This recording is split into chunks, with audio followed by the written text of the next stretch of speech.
Muy bien, acompáñenme por favor. Vamos a leer una de las parábolas de Jesús. En Mateo 13:24 voy a estar leyendo de la Nueva Versión Internacional, si me quieren acompañar en su pantalla. Y dice así: Jesús contó otra parábola. El reino de los cielos es como un hombre que sembró buena semilla en un campo. Pero mientras todos dormían, llegó su enemigo y sembró mala hierba entre el trigo y se fue. Cuando brotó el trigo y se formó la espiga, y apareció también la mala hierba. Los siervos fueron al dueño y le dijeron: Señor, ¿no sembró usted buena semilla en su campo? Entonces, ¿de dónde salió la mala hierba? Esto es obra de un enemigo, respondió. Y le preguntaron los siervos: ¿Quiere usted que vayamos a arrancarla? No, contestó. No sea que al arrancar la mala hierba arranquen con ella el trigo. Dejen que crezcan juntos hasta la cosecha. Entonces diré a los segadores: recojan primero la mala hierba, átenla en manojos para quemarla, y después recojan el trigo y guárdenlo en mi granero. Aquí en esta versión la mala hierba es lo que todos conocemos en la Reina Valera como la cizaña, ¿no? La cizaña es una palabra así como que cada medio fuerte, ¿no? La cizaña. Pero no es otra cosa más que una hierba que crece junto con el trigo, que son muy similares cuando tú la ves. De hecho, creo que tengo una foto, si la pueden ver, si se alcanza a distinguir, porque tú las ves y sobre todo en sus primeras etapas son bien parecidos. O sea, tú las ves aquí y ¿cómo distingues entre una y la otra? Ya después, ¿está la otra foto? Se puede ver cómo se diferencia un poco más el trigo, ¿no? Ya el trigo le crecen sus espigas, se dobla, ya se marcan más los frutos y puedes ver las diferencias ahí. Entonces, esto es de lo que está hablando Jesús, ¿no? Y más adelante en unos versículos le preguntan sus discípulos: Señor, ¿qué significa esta parábola? Jesús les dice: el campo es el mundo. Pues la iglesia, puede ser cualquier lugar, es el mundo en general, es el campo. En el mundo hay semilla buena que Él sembró y semilla mala que el enemigo siembra. Hay quienes son trigo y quienes son cizaña. Están los que son de Cristo, y que son salvos, y los que no son de Cristo y están perdidos. Y la pregunta que quiero que nos hagamos el día de hoy es: ¿soy yo trigo o soy cizaña? ¿Soy salvo o no lo soy? ¿Cómo lo puedo saber? Eso es importante, porque mucha gente piensa ser trigo cuando en realidad es cizaña, y hay gente creyendo ser cizaña cuando en realidad es trigo. Y esta es una de las dudas más comunes que me ha tocado ver en mi corta edad todavía. Amigos cristianos en otras iglesias, gente en redes, siempre que hacen foros de preguntas y respuestas, muchas son de esas, de que ¿cómo puedo saber si soy salvo? ¿Cómo sé si no he perdido mi salvación, si me alejé del camino? Hay mucha incertidumbre en cuanto a mi salvación, porque lo consideramos algo interno, ¿no? Algo personal, algo que no se ve. Entonces, ¿cómo puedo estar seguro? Puedo confiar en mi sentimiento, pero que si a veces no me siento muy cercano a Dios, que si a veces me siento pues más para allá que para acá. Y hay una confusión, pues, y es importante que lo aclaremos, tanto para el cristiano que duda, porque un cristiano que duda en su salvación, en algo tan fundamental como su salvación, vive una vida cristiana estéril, no puede caminar porque está tambaleando, no tiene un sustento para moverse. Si yo no sé si soy cristiano, si yo no me considero alguien salvo, si yo me considero indigno y sucio o hipócrita, no voy a andar compartiendo el evangelio a otros. Yo no creo que Dios me pueda usar, yo no creo que Dios quiera algo conmigo. Y ese sentimiento de condenación y de no merecer el favor de Dios y el no sentirme digno te detiene, no puedes hacer nada. Y Dios nos llama para que seamos activos en su reino. Dios es el Señor de de la obra y está reclutando jornaleros. Necesitamos trabajar. Dios nos planta y espera ver frutos en nosotros. Entonces es importante que partamos bien desde aquí, porque si no estamos bien aquí, no podemos dar el primer paso, no podemos llegar a lo que Dios nos ordena llegar. Pero también es importante que el que no es salvo se sepa perdido, porque si alguien no sabe que está perdido, nunca va a haber la necesidad de buscar el camino. Si tú no te sientes enfermo, nunca vas a ver la necesidad de buscar un doctor. Hay enfermedades que empiezan bien silenciosas, no te das cuenta, no sabes, tú te sientes bien, estás a gusto, pero por dentro estás cundido de enfermedad, un cáncer, una enfermedad de ese tipo. Entonces, mientras tú no tengas esa conciencia, no vas a buscar un doctor. Si tú no te sabes perdido, no vas a buscar a Cristo y vas a vivir esa vida.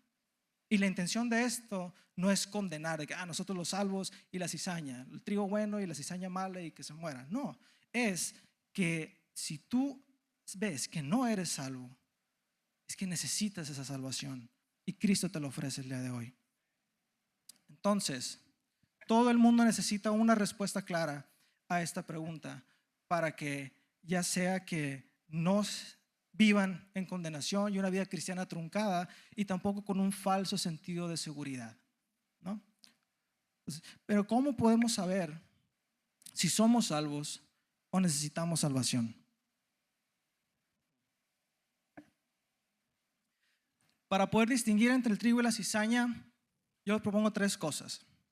Número 1, tienes que conocer las características distintivas del trigo y la cizaña. ¿Cuántos aquí nunca habían visto una cizaña hasta que les puse la foto? Yo nunca la había visto hasta que la busqué en internet, ¿no? Entonces, si tú no sabes cómo se mira, cómo son los tallos, cómo son las ramitas, cómo es la fruta, nunca te vas a dar cuenta, ¿no? Si tú no conoces las características del trigo, no lo vas a diferenciar de nada. Entonces, número 1, tenemos que saber cuáles son las características de cada uno. Número 2, tienes que mirar muy de cerca. Tienes que poner atención, no nomás de lejos, porque de lejos el trigo y la cizaña son prácticamente indistinguibles. Todos se ven igual, sobre todo cuando están creciendo, que están verdes, se confunden mucho. Y esto va de la mano con el punto número 3, que es que tienes que esperar a que crezcan para ver qué fruto producen. Entonces comencemos con lo primero. ¿Cuáles son las características distintivas entre alguien nacido de nuevo y alguien que no lo es? 2 cosas: su actitud hacia el pecado y su actitud hacia Dios. ¿Okay? El ser humano nace con una inclinación y un deseo natural por el pecado. No somos pecadores porque pecamos, sino pecamos porque somos pecadores. La sociedad no corrompe al hombre. La sociedad es mala porque el hombre nace corrompido. Es muy diferente nacer con inocencia. Nosotros creemos que los niños son inocentes, no distinguen entre el bien y el mal, pero tendemos al mal. Tal vez no sabemos que está mal, por eso ocupamos corrección, por eso ocupamos educación, para saber que lo que estamos haciendo está mal. Pero es algo que hacemos por instinto, nos viene por naturaleza. Romanos 5:12 lo explica. Porque cuando Adán pecó, el pecado entró en todo el mundo. El pecado de Adán introdujo la muerte, de modo que la muerte se extendió a todos, porque todos pecaron. Pecado no es solamente matar a alguien. Pecado no es solamente asaltar a una persona con una pistola o meterte fentanilo o algo bien fuerte, ¿no? Porque pensamos que no, pues yo no hago esas cosas, ¿no? Yo no hago cosas tan feas, yo no hago cosas tan graves. Yo no me considero un pecador. Pero el pecado no es solo el extremo de las cosas, sino todo lo que está antes de eso. Jesús dice, ustedes oyeron que se dijo, no matarás. Yo les digo, el que se enoja contra su hermano ya es culpable de juicio. Dios no se interesa no solo porque no mates, sino porque no empiece a brotar en ti esa raíz de odio, de enojo, de rencor, de resentimiento, que si la dejamos crecer, inevitablemente lleva a eso. Eso es a lo que se refiere. Por eso Dios nos dice que controlemos la ira, que no demos rienda a nuestros deseos, que no hagamos lo que nos pide la carne, porque si nos dejamos llevar, la conclusión es esa. Todos somos asesinos en potencia, todos somos violadores en potencia, todos somos lo peor de lo peor en potencia. Gracias a Dios que Él limita el pecado. Gracias a Dios que está su palabra, la ley que nos limita y nos da conciencia y nos da moral de lo bien y el mal. Pero si nos dejaran nuestros propios deseos, seríamos lo peor. No tienen que ver muy lejos. En internet, las páginas que te dejan ser anónimo, mira las páginas que te permiten postear como anónimo, y la gente publica cada cosa y dice cada cosa, y sale todo lo podrido de la humanidad. ¿Por qué? Porque no hay consecuencias y puedo decir lo que yo quiera y sale a la luz todo eso.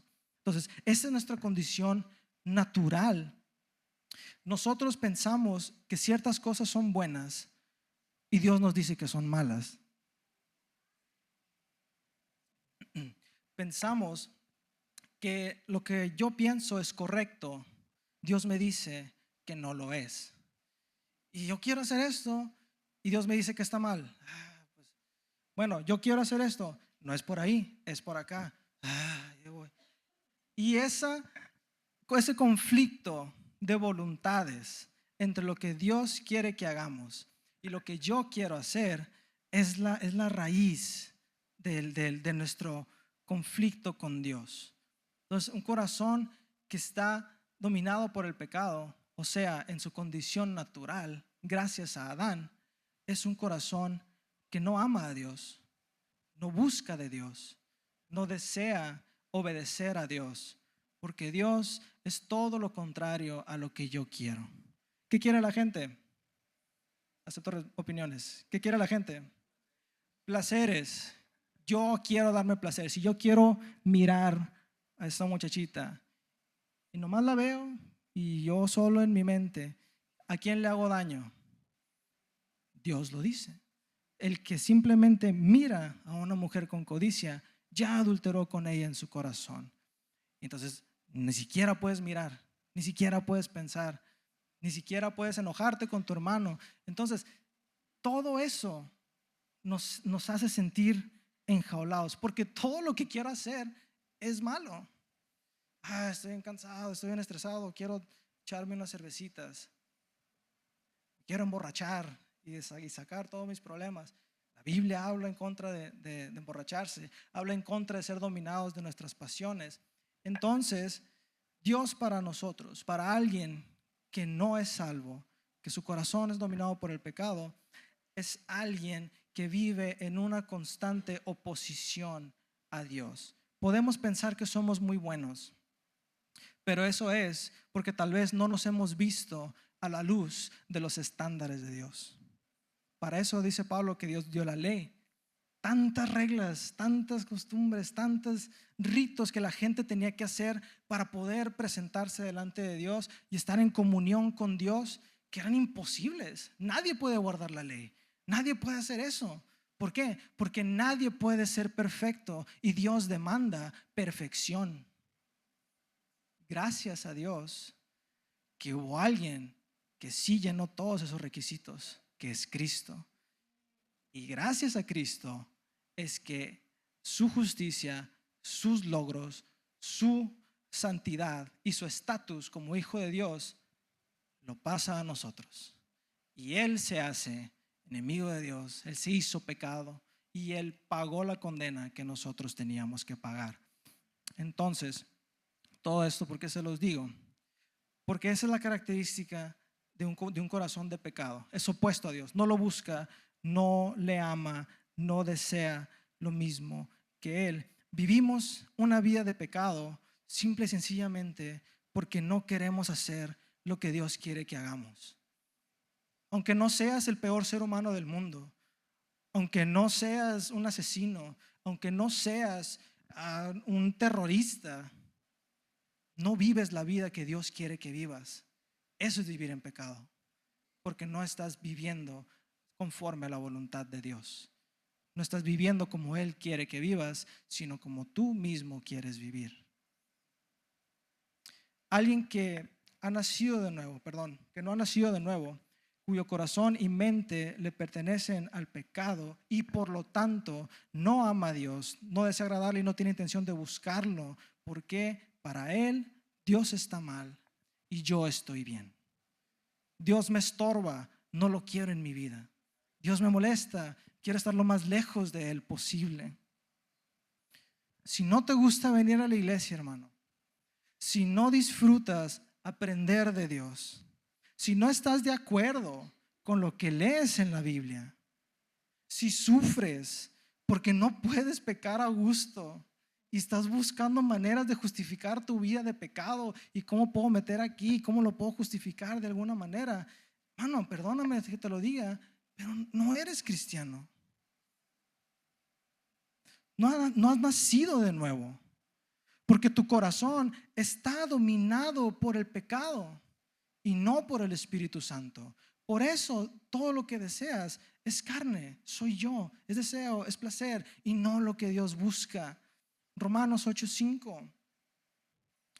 Los que están dominados por la naturaleza pecaminosa piensan en cosas pecaminosas, desean cosas pecaminosas, pero los que son controlados por el Espíritu Santo piensan en cosas que agradan al Espíritu. Pues la naturaleza pecaminosa es enemiga de Dios siempre. Nunca obedeció las leyes de Dios y jamás lo hará. Por eso, los que todavía viven bajo el dominio de la naturaleza pecaminosa nunca pueden agradar a Dios, nunca pueden ser aceptos delante de Dios. Pero ustedes no están dominados por su naturaleza pecaminosa. Ustedes que son salvos, ustedes que han nacido de nuevo, ustedes son controlados por el Espíritu, si el Espíritu de Dios vive en ustedes. Y luego añade, y recuerden que los que no tienen el Espíritu de Cristo en ellos, de ninguna manera pertenecen a Él. El Espíritu Santo es el sello de garantía de tu salvación. Son las arras, dice la Biblia, es la muestra, ¿no? Te marca como hijo de Dios, te marca, te sella, es el sello de Dios para los que son suyos. Cuando va a venir por su iglesia, se va a llevar a los que tengan su marca, que es el Espíritu Santo. Es Él quien nos abre los ojos para ver a Dios como en verdad es. No como un tirano con el ego inflado que nos quiere limitar y dominar, sino como un padre que quiere lo mejor para nosotros y nos ama a tal punto que entregó su propia vida por salvar la nuestra. El Espíritu Santo es quien revive nuestro espíritu muerto y transforma nuestro corazón de piedra en uno de carne, que ahora sí puede amar a Dios y está en sintonía con Él. Ahora, gracias al Espíritu Santo, podemos decir que no al pecado y dar la espalda a la vida que una vez amábamos, porque nuestros afectos, nuestras prioridades, nuestro corazón y nuestra mente han sido transformados, traídos de muerte a vida eterna en Cristo Jesús. Les ponía el ejemplo a los plebes ahorita en la mañana de un cochi. El cochi le encanta el lodo, le encanta el machihui. Los cochis le das popó y encantado. O sea, todo lo que le tiras a un cochi se lo come y le encanta. Entonces, esa es su naturaleza. Está inclinado a esos deseos, a esos impulsos, y él está encantado con eso. Nuestra naturaleza le encanta el pecado. Está de acuerdo con todo lo que el mundo dice. Sigue las corrientes que todos dicen, porque todos estamos en esa misma condición. Pero una vez que Dios te transforma, eso es el evangelio, lo decía la semana pasada, es una transformación, es una vida nueva. Mi yo de antes está muerto, ya no existe. Soy alguien nuevo, con nuevos deseos, nuevos afectos. Ahora ya no soy un cochito, soy una ovejita. miro el lodo y me da asco. No me quiero manchar mi lana. Me dan un plato de machigui, de desecho, y ya, qué asco, ¿por qué voy a comer eso? Yo necesito pasto, necesito comida saludable. Ha habido un cambio de naturaleza que no puede venir por ninguna disciplina, por ningún método, por ninguna guía, por ninguna magia de cualquier tipo, que no sea el Espíritu Santo y Dios mismo entrando en tu corazón y reviviéndolo para que pueda verlo y amarlo por quien Él es.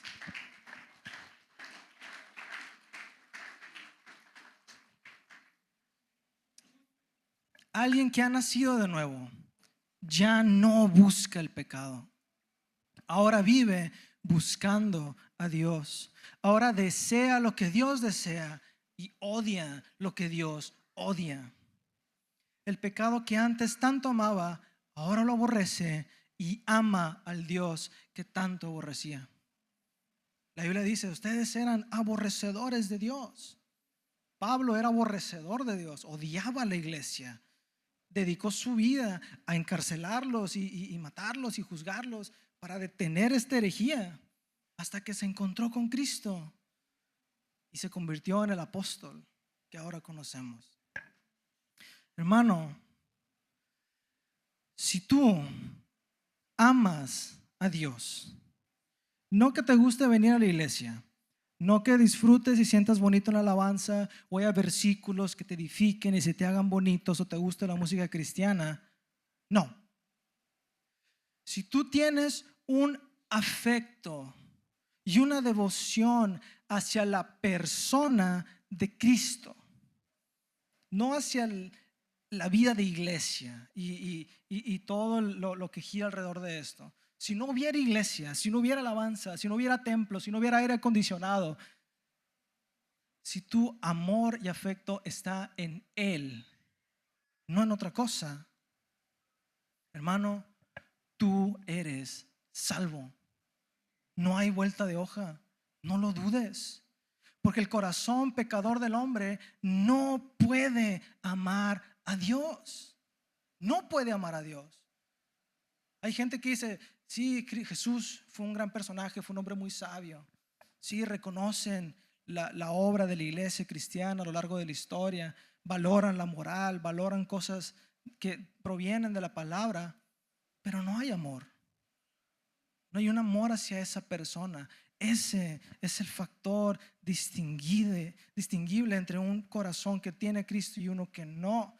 Porque solo un corazón regenerado puede amar a Dios por lo que Él es.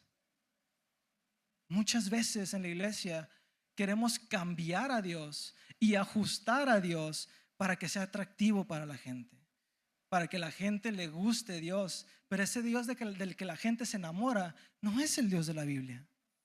No es una verdad sobre Dios. Claro, a todo el mundo le gusta el dinero. ¿Qué le decimos? Si tú ofrendas, Dios te va a dar 1,000 millones de veces más. Dios te promete carros, Dios te promete casas. Claro, ahí voy. Si te dicen, no, Dios enseña, vende todo lo que tienes y dáselo a los pobres. No me gusta. Dios, como Él es inmutable, Él no cambia. Nosotros tenemos que cambiar y solo lo podemos hacer a través de Él. Entonces, el amor, hermano, no es un sentimiento. Muchos relacionamos el amar a alguien con que siento maripositas, con que me gusta estar con él. Tengo aquí en el pecho, siento bien bonito. Pero el amor no es un sentimiento. Las emociones se engañan. El amor es una expresión que se ve reflejada en actos. Si tu novio te dice, yo te amo, eres la única mujer para mí, eres lo más hermoso que he visto y no hay nada que yo no haría por ti. Ni siquiera te puede pagar la cuenta y no te manda los buenos días y no hace cosas por ti, no demuestra lo que él dice, no respalda sus palabras con hechos, que sí puede sentir muchas cositas por ti, pero si no puede dejar de hablarle a su amiguita cuando tú se lo pides, cuando no puede hacer sacrificios por ti, ¿qué te indica eso? No hay amor. El amor no es algo que solo tienes por dentro, es algo que se mira, que se refleja, es visible. De igual manera, tu salvación, tu amor por Dios se tiene que ver reflejado si es que lo hay. Juan 2:3-6. Podemos estar seguros de que conocemos a Dios si obedecemos sus mandamientos. Si alguien afirma, yo conozco a Dios, pero no obedece los mandamientos de Dios, es un mentiroso y no vive en la verdad. Pero los que obedecen la palabra de Dios demuestran verdaderamente cuánto lo aman. Así es como sabemos que vivimos en Él. Los que dicen que viven en Dios deben vivir como Jesús vivió. Esa es tu evidencia. Tu vida, tus afectos, tu corazón. Vivir como Cristo. Sí, podrás pecar, pero ya no lo vas a disfrutar. Puedes caer, puedes resbalar, pero no te vas a quedar allí. Tú ya no disfrutas el pecado. Ya no es algo bueno, ya no es algo placentero. Pecas y te carga, pecas y te duele, te genera ese repele. Ya no te define el pecado. Ya no eres el borracho, ya no eres el mujeriego, ya no eres el iracundo, el envidioso, el avaro, el codo. Ya no te define tu pecado, porque esa ya no es tu vida, porque esos ya no son tus deseos. Ya no vives para pecar, sino que luchas contra él e intentas mantenerlo lo más alejado posible. Ahora, si tú disfrutas el pecar, si no te carga tu conciencia, si en vez de buscar alejarte del pecado, buscas ver qué tanto puedes hacer sin meterte en problemas, hermano, no has nacido de nuevo. Si constantemente intentas justificar tu vida de pecado, no eres cristiano. Porque tu corazón jala para allá, lo desea más que obedecer a Dios.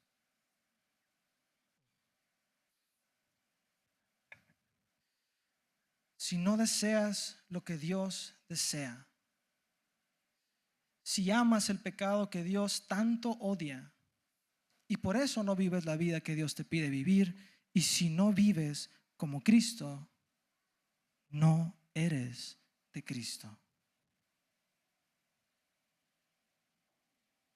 Entonces, aquí vamos a ir un poquito más rápido. Esto era lo más denso, pero vamos a ir avanzando un poquito más rápido a partir de aquí.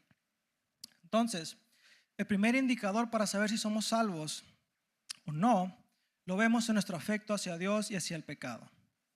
¿Amamos el pecado o amamos a Dios?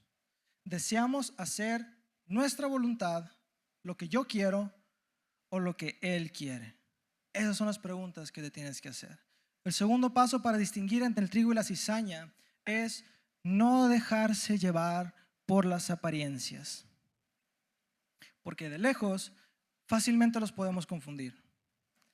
Hay muchos que condenan a cristianos porque visten de cierta forma, porque andan tatuados, porque traen arete, porque predican con gorra, o sea, porque escuchan música secular, por una historia que subieron, por un chiste que hicieron, por cositas. Y dicen, no, hombre, este hermano, ¿qué hermano es? ¿Qué cristiano va a ser?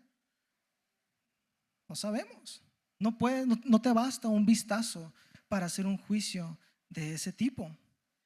Hay otras personas que aparentan mucha piedad, que van con su saco y su Biblia a la iglesia y te predican y se saben la Biblia de memoria y tocan en la alabanza, y tocan la guitarra. Mentira. Y predican de aquí en los domingos. En otras iglesias, aquí no. Pero sí, gente en la alabanza, gente en la predicación, pastores que aparentan ser cristianos, que son líderes en el mundo cristiano.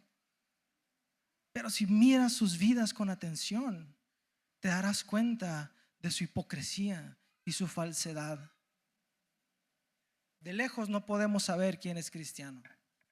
Y nunca en realidad vamos a ver al 100% quién es, porque solo Dios conoce el corazón. Solamente tú y Dios pueden saber lo que hay aquí. Pero como dijimos, el amor es algo que se muestra. Entonces yo les sugiero también, como un paréntesis, que en vez de andar gastando tiempo y energías criticando y juzgando y viendo quién es cristiano y quién no, quién sí es salvo y quién no, mejor dedica tu tiempo a examinar tu propio corazón y juzgar si tú eres salvo o no. Entonces preocupémonos primero por nuestra salvación y nuestras vidas antes de querer meternos en la vida de los demás.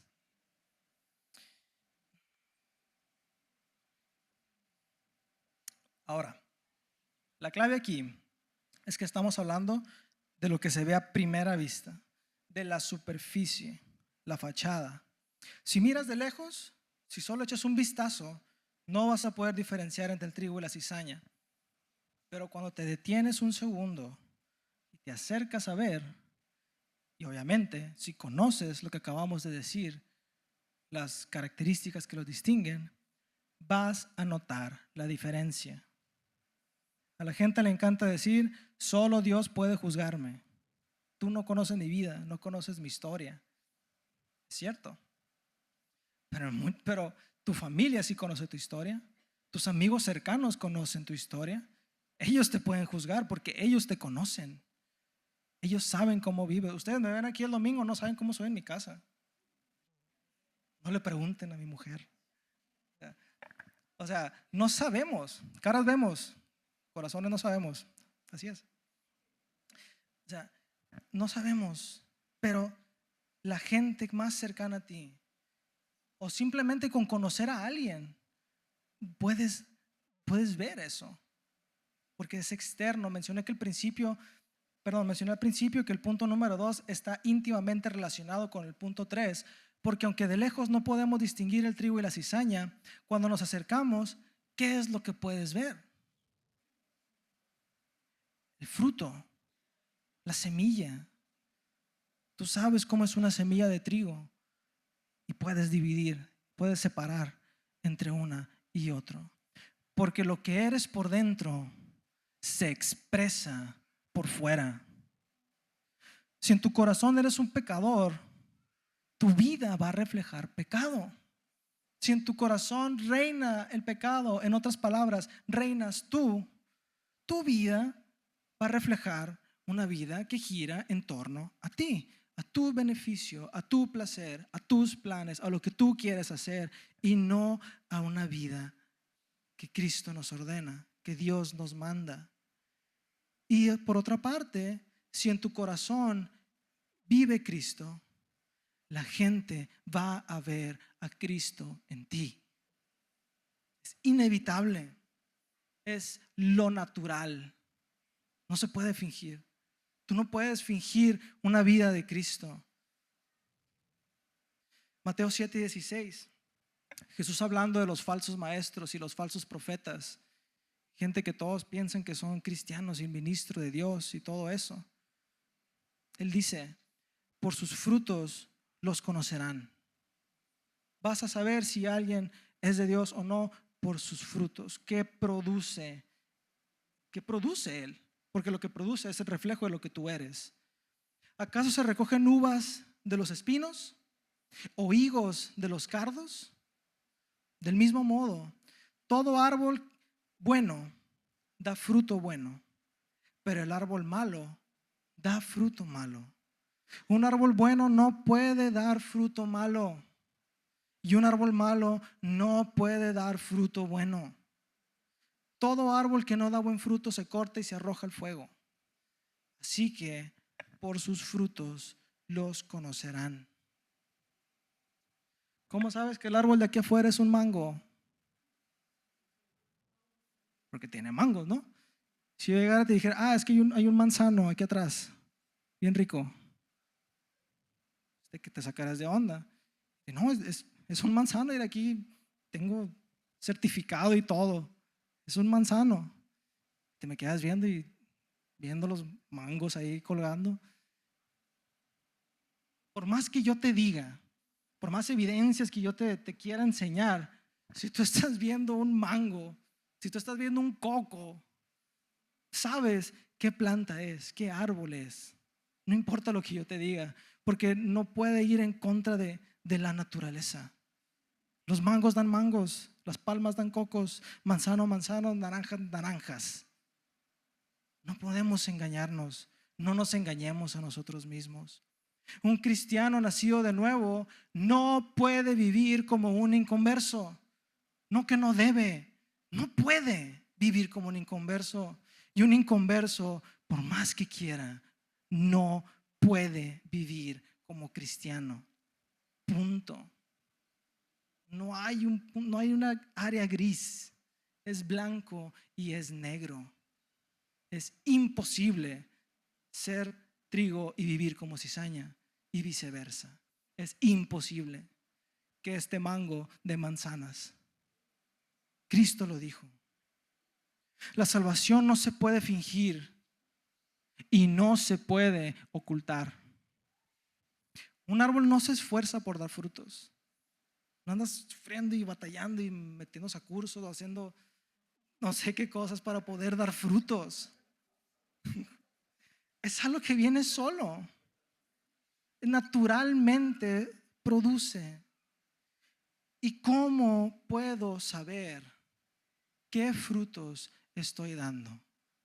¿Cuáles son los frutos que distinguen a un cristiano y a uno que no? La Biblia te lo dice. Acompáñame a Gálatas 5, por favor.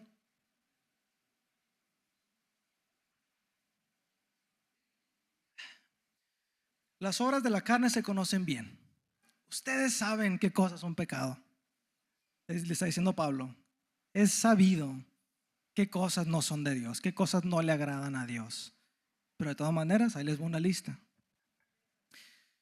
Inmoralidad sexual de cualquier tipo, ese es un abanico bastante grande. Impureza, libertinaje. Hago lo que yo quiero y cuando quiero y me vale. Libertinaje. Idolatría. Vimos una vez una predicación que decíamos que idolatría es cualquier cosa que toma el lugar de Dios. Cualquier cosa que se lleva nuestra atención y nuestra devoción que no es Dios. También puede ser literal. Hay quienes adoran ídolos. Idolatría, hechicería, brujería, misticismo, el tarot, la astrología, paz de Cristo, cosas de ese tipo. Odio, enojo, discordia, pleitos. Los cristianos son los más peleoneros cuando juegas fútbol. En el torneo cristiano es el más conflictivo de todos, todo el mundo lo dice. Qué feo que esa sea nuestra fama. Discordia, celos, arrebatos de ira, rivalidades, desacuerdos, sectarismos, envidia, borracheras, apetitos desenfrenados, orgías y otras cosas parecidas. Les advierto ahora, como antes lo hice, que los que practican, el practicar, ¿qué significa practicar? Es algo recurrente, es algo recurrente. Tú practicas, tú ensayas todos los días, un decir, es constante, es un patrón. Los que practican tales cosas no heredarán el reino de Dios. En cambio, el fruto del Espíritu es amor, gozo, alegría, paz, paciencia, amabilidad, bondad, fidelidad, humildad y dominio propio. Estas cualidades son las que se ven en un cristiano. Si estas cualidades no se ven en tu vida, es que no eres cristiano. Si no hay amor en ti, y no amor por la gente que es buena contigo. Jesús dijo, cualquiera puede amar a sus amigos. Jesús te pide, ama aún a tu enemigo. Ora por los que te persiguen y te ultrajan y hablan mal contra ti. No buscar venganza, sino buscar su bien, aún de aquel que te desea el mal.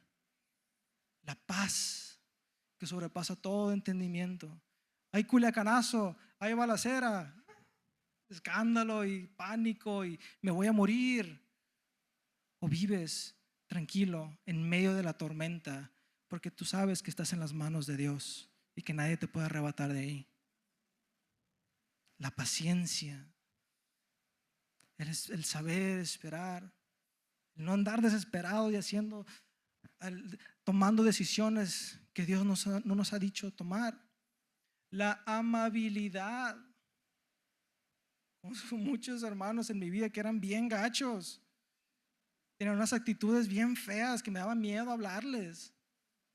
Un cristiano debe ser cálido. Debe ser alguien que la gente quiera abrirse contigo, que pueda hablar contigo.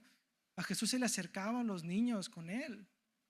Es lo que debe reflejar un cristiano, un ser amable, bondad, el ser buenos, el ser dadivosos, el ser generosos, no codos, no avaros, no mezquinos. Aunque me cueste a mí, no importa, yo quiero darte a ti. Fidelidad, humildad, no un ego inflado, y sobre todo el dominio propio. Si eres cristiano, tienes que ejercer dominio propio. No, es que quiero tomar, si quiero fumar, quiero ver, quiero hacer, quiero todo y me doy rienda suelta. No, puedes caer, todos caemos, pero luchas, te detienes, te esfuerzas, te contienes, te niegas a ti mismo. Eso es lo que hace un cristiano. ¿Quieres saber si eres salvo o no? Aquí está en la lista. Mírate en el espejo. Pon tu vida en el espejo y mira cuáles de estos frutos se ven reflejados en ella. Si alguien se hace llamar cristiano, pero se la vive en pleitos, en inmoralidad sexual, vicios y malas prácticas, esa persona no es cristiana. Aunque venga a la iglesia, aunque sea hijos del pastor, no es cristiana. No ha nacido de nuevo. Tus hechos siempre van a hablar más fuerte que tus palabras. Tus hechos son tus frutos. Y ahora, pequeño paréntesis. Tal vez al principio, cuando recién estamos creciendo en la fe y apenas estamos conociendo quién es Dios y qué es lo que pide de nosotros, vamos a tener que batallar con pensamientos, hábitos, formas de creer, formas de pensar que hemos venido cargando toda la vida.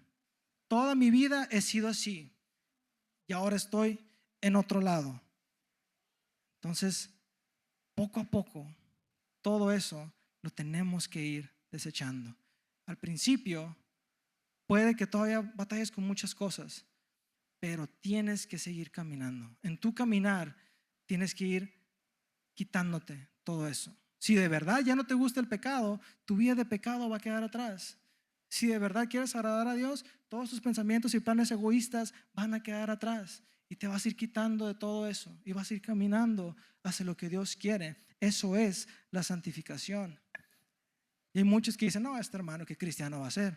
Pues se convirtió hace una semana. O sea, tampoco pidas mucho, ten paciencia. El fruto está verde. Todavía está el fruto creciendo. Jesús dice, no lo corten, dejen que crezca.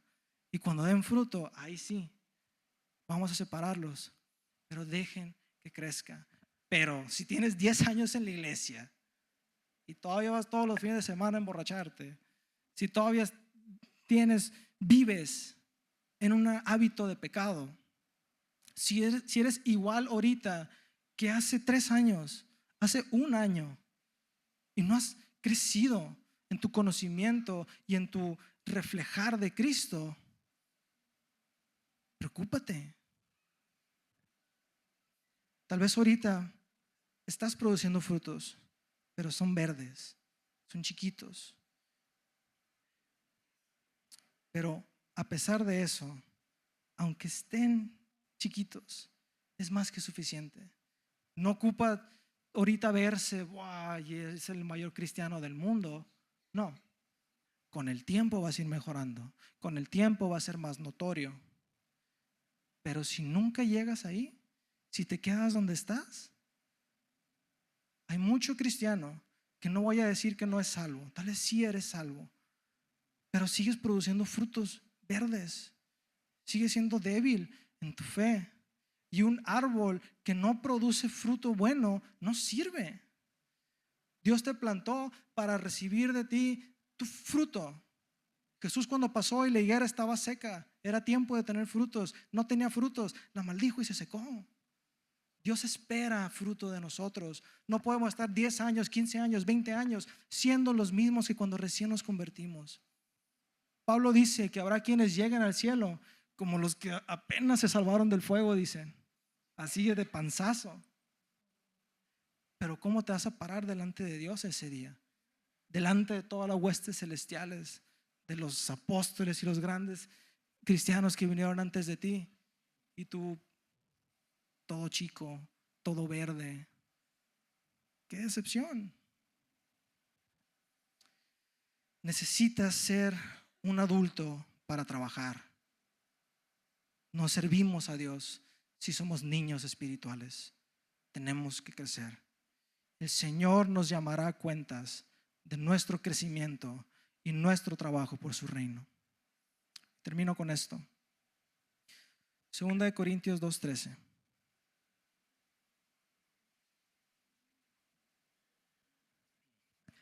Examínense, dice Pablo, para saber si su fe es genuina. Pruébense a sí mismos.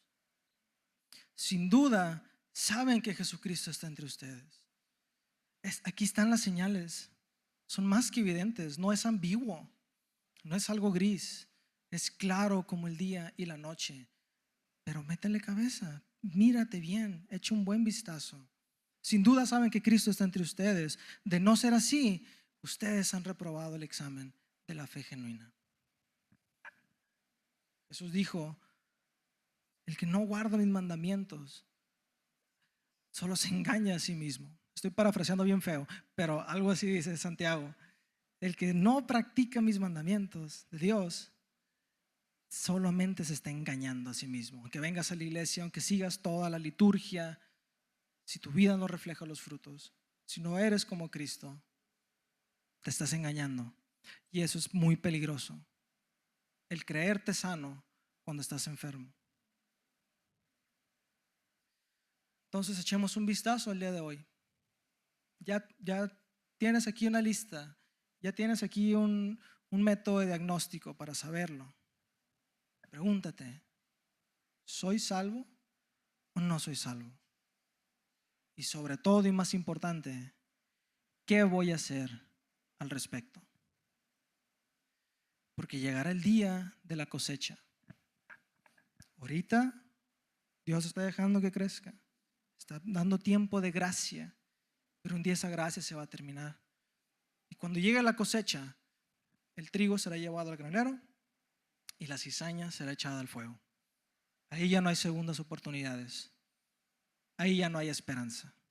Ahí es punto y final. ¿De qué lado vas a estar cuando llegue ese día? Si sientes, si puedes ver, no tanto sentir, si puedes ver, si estás viendo que eres cizaña cuando pensabas ser trigo, no te preocupes. Ese es el primer paso para el cambio. El reconocer tu necesidad de Dios. Y Dios está con brazos abiertos para todo aquel que le quiera buscar, para todo el que le quiera conocer.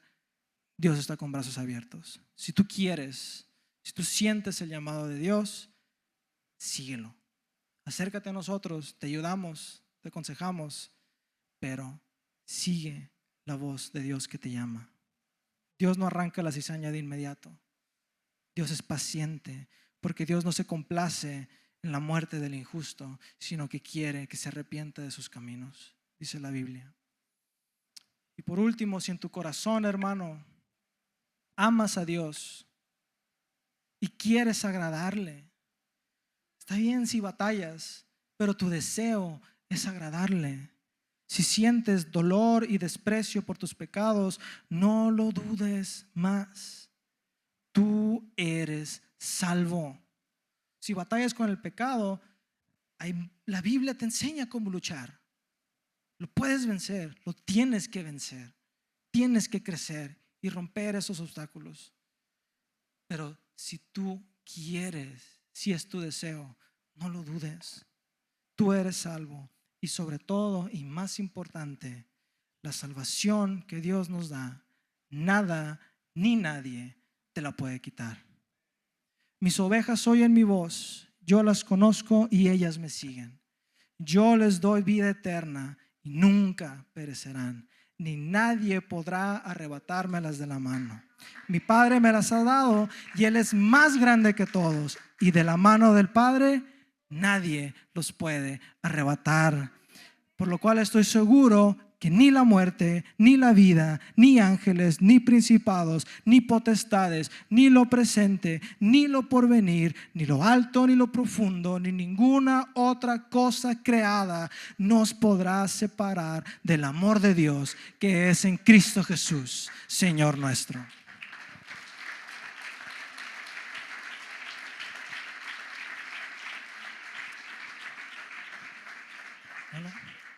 Mano, ¿tú crees que Dios te va a desechar por tu pecado?